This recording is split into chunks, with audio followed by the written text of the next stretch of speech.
হযরত উমর ইবনুল খাত্তাব রাদিয়াল্লাহু তাআলা আনহু হযরত উবাই ইবনে কাব রাদিয়াল্লাহু তাআলা আনহুকে অনুরোধ করে বললেন যে হযরত আমাকে তাকওয়ার ব্যাখ্যাটা করে শোনান।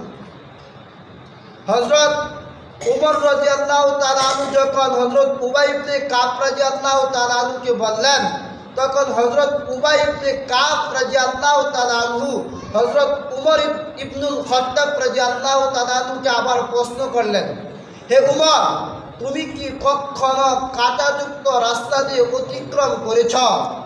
হযরত উমর ইবনুল খাত্তাব রাদিয়াল্লাহু তাআলা আনহু বললেন, হ্যাঁ, অতিক্রম করেছি।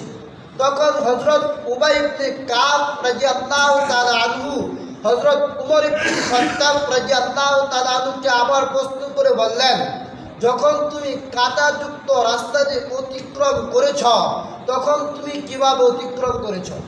তখন হযরত উমর ইবনুল খাত্তাব রাদিয়াল্লাহু তাআলা আনহু বললেন যে আমি খুব সতর্কতার সাথে ওই রাস্তা অতিক্রম করে চলে আসছি।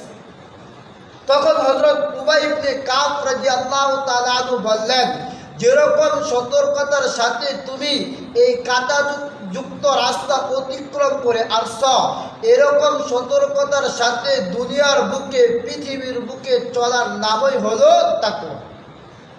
কথাটা বুঝতে পারছেন? কাঁটাযুক্ত রাস্তা যেরকম ভাবে সতর্কতার সাথে অতিক্রম করতে হয়, এরকম সতর্কতার সাথে চলতে পারলেই আপনি তাকওয়াবান হতে পারবেন।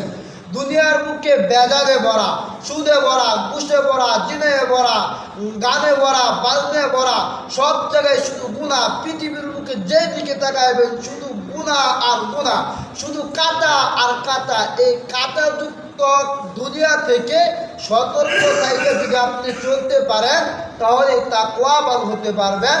আর তাকওয়াবান হতে পারলেই মূলত কামিয়াবি হতে পারবেন।